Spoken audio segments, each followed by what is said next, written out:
tignan nyo na si Triple guys, last na yan.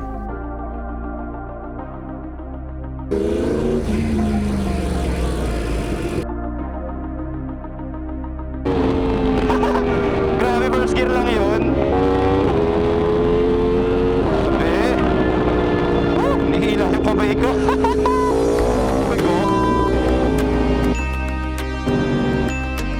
Guys, si motor natin. Hey, si Triple. Yes, may dream bike.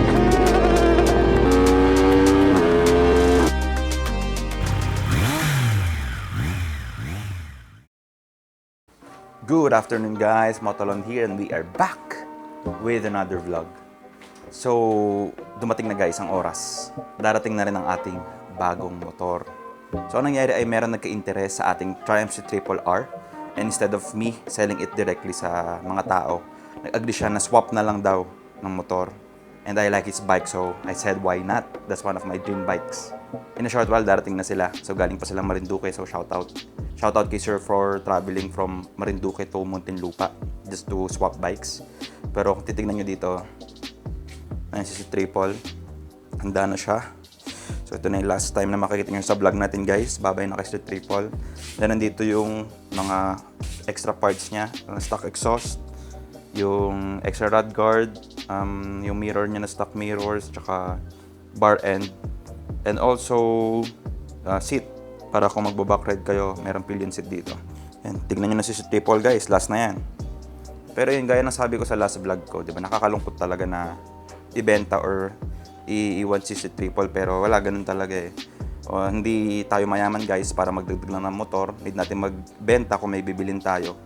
Pero at least, sabi ko nga sa future, may chance pa rin naman na bumili tayo ng si Triple ulit. Pero dito muna tayo sa bagong motor na to guys. Tara, excited na ba kayo? Kasi ako excited na ako eh. Tara guys, let's go. Ayan, paparating na sila guys. Medyo nagkaroon na ng problema sa gate kasi strict yung gate dito sa amin eh. Pero ayan na.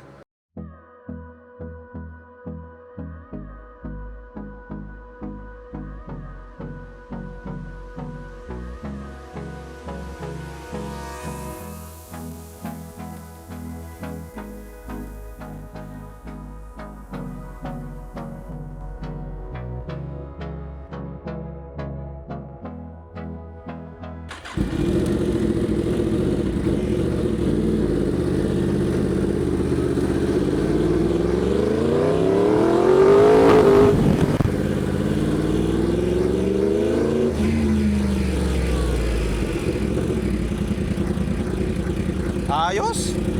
Sobrang lakas, papatayin ako nito.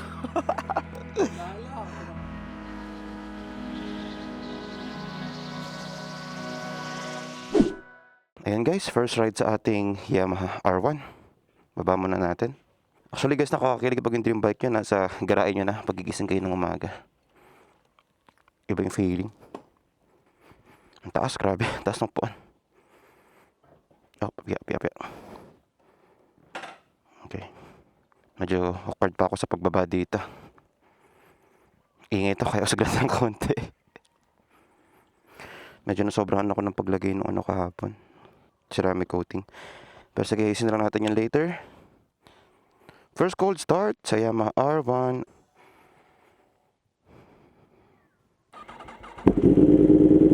Grabe iingay. Check natin yung coolant temperature before tayo umalis. Ako na siguro yung mag-be muna tayo. Inayos ko yung config. Okay naman na yan. So pansin ko sa R1 na to, mabilis siyang uminit. As in, mainit na agad yung makina niya. Unang ko pa lang, parang ilang seconds pa lang to. Grabe yung tunog, no? Crossplane inline 4 yan guys. Iba tunog ng crossplane, ibang iba sa normal na inline 4 eh. So ito yung first ride natin sa kanya, first official ride. And tignan natin how it goes. So sabay-bay lang kayo sa vlog natin guys. Palagyan natin ng RFI dito. Tara. Okay na siguro to. Okay. Ayun, di pa ako sanay sa clutch. Let's go.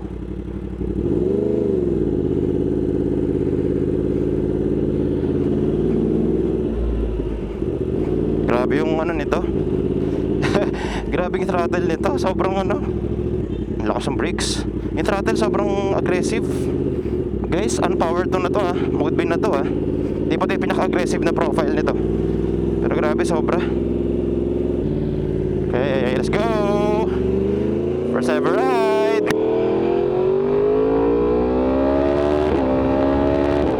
Grabe.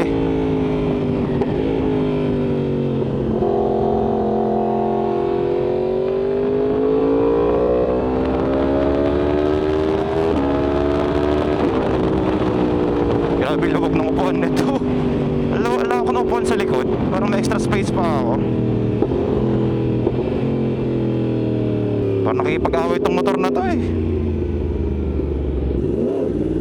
Grabe, tumatalon to.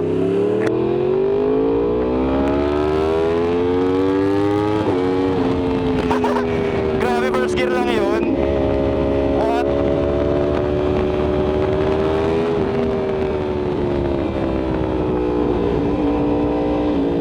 Ayos na pala itong daan dito.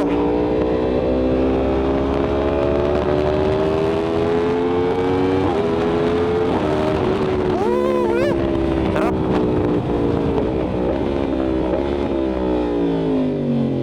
First lean. Okay.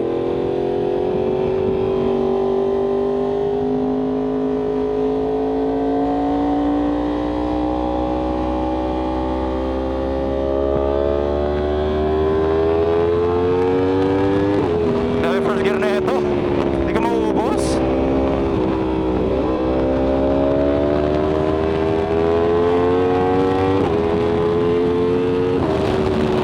Grabe. Woo! Sarap.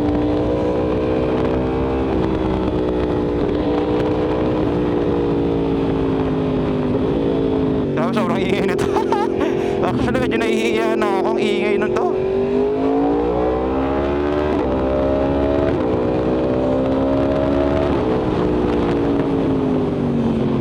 Eh, sino-check ko yung preno kung gaano kalakas. Try kong bibilis ako tapos pinipreno ko agad. Just to test kung gaano kalakas ng preno na ito. Kasi bilis natin eh. Grabe. Nihila yung kamay ko. Ay, Diyos ko po. Sensya na pala guys kung medyo kung medyo ganda yung boses ko kasi may sipon ako ngayon. Pero wala, ride muna tayo sa arawan bago sipon-sipon. Eh, may sipon na yan. Grabe, ngawit na agad likod ko. Parang 2 minuto pala ako nag-ride. Ay nako, R1. Inlove yata ako sa R1 na to ah. Dapat lang eh, dream bike ko to eh. Grabe yung tunog guys. Iba. Yan pala pag litro. Ay, sakit ng likod ko. Whew. Sarap. Ay nako, sa bukas nakuha ko rin tong dream bike ko.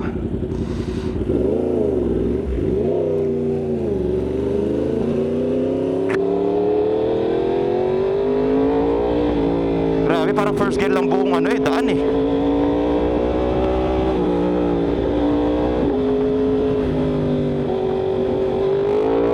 Ay, gogi.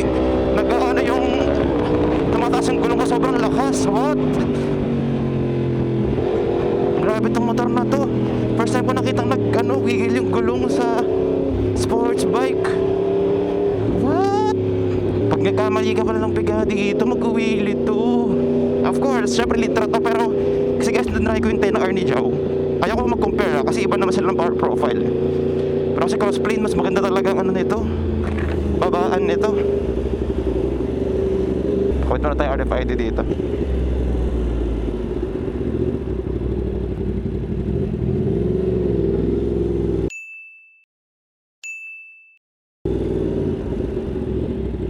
Bukas na kaya ito.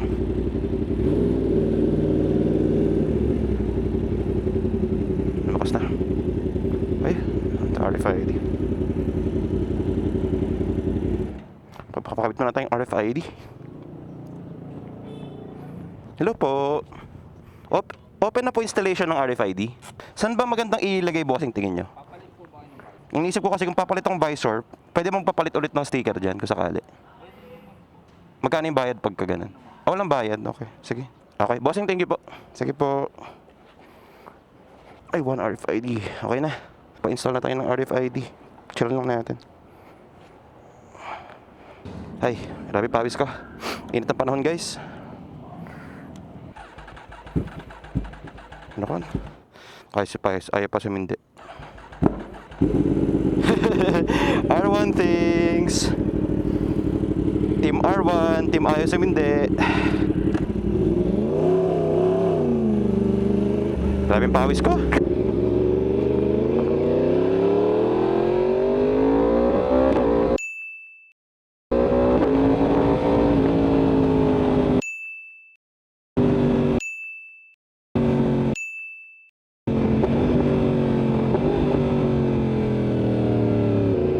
Ay, makasabay tayo sa mga, ay, Mr. Triple! Guys, si motor natin! Ay, di na pala natin motor! Guys, Mr. Triple! Mr. Triple, guys! Ito, araw RS. Arden! Oh my God! Mga Mr. Triple, Arden! Okay. Ayun, no, sa harap po. Sa may tabi ng Ducati. Si Triple R yan, oh.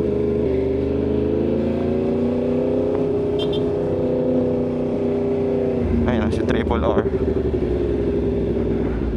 Hey, si Triple. Paramdam sa akin yung baby ko.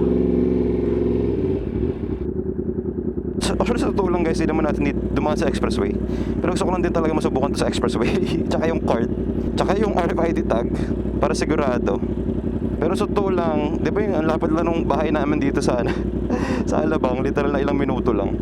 So parang ano lang to, extra test lang din.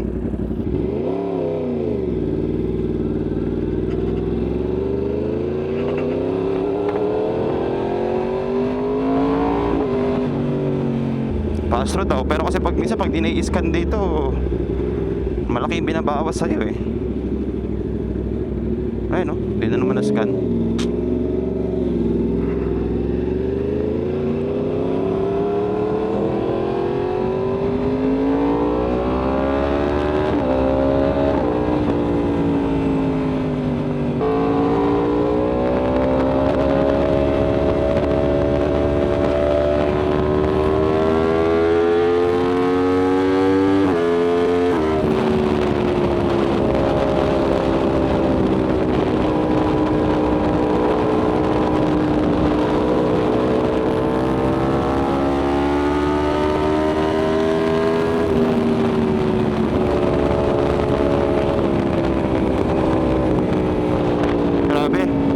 Sarado yung visor, wala siya na akong maingay. Pero grabe, easy nakita yung easy 200. Grabe. Pa naman tong motor na to. Yes, my dream bike.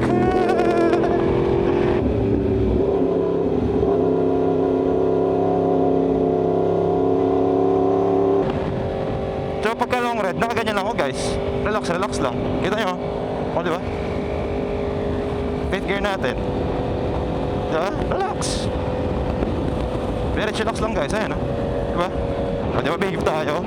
Safe nyo na sa R1. Behave ng ganito. Diba? Hindi naman kailangan na sobrang gigil eh. O relax lang tayo. Diba?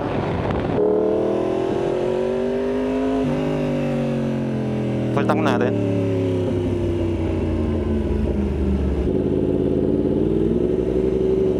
Okay. 95 po, full tank bossing. Okay na yan bossing. Baka matapon lang. Okay na po yan.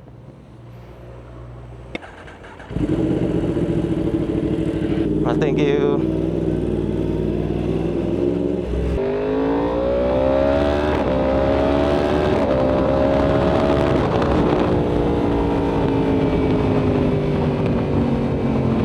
Ba't matutunan ko mag-trail brake dito guys? Kung gusto ko mag-track.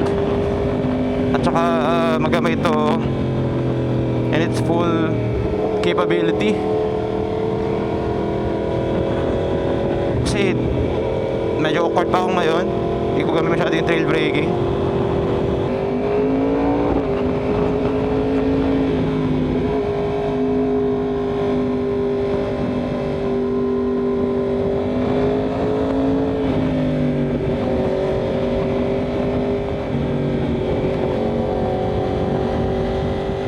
Kapit ang gulong nito.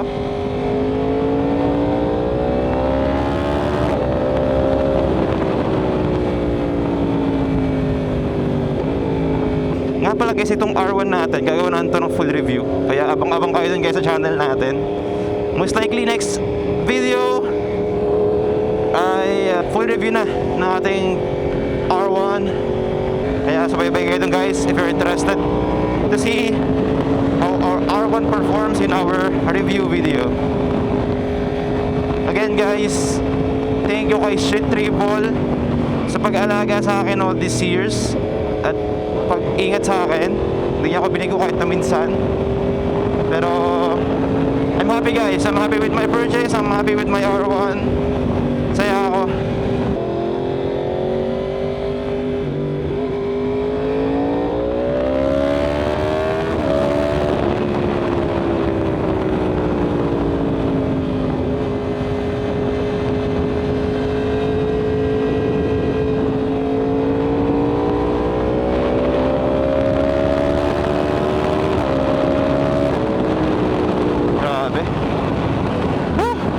Nakakalig talaga guys. If you stay until this part of the video guys, maraming salamat po sa panonood. And kung nag-stay kayo dito guys, paki-comment naman. Rest in peace, Street Triple. And welcome R1. Ayun lang guys, if you haven't subscribed to Motolon yet, please subscribe. Maraming salamat po sa panonood at suporta. Ayun lang guys, see you in the next content. Motolon. Sarap. Everyone, let's go.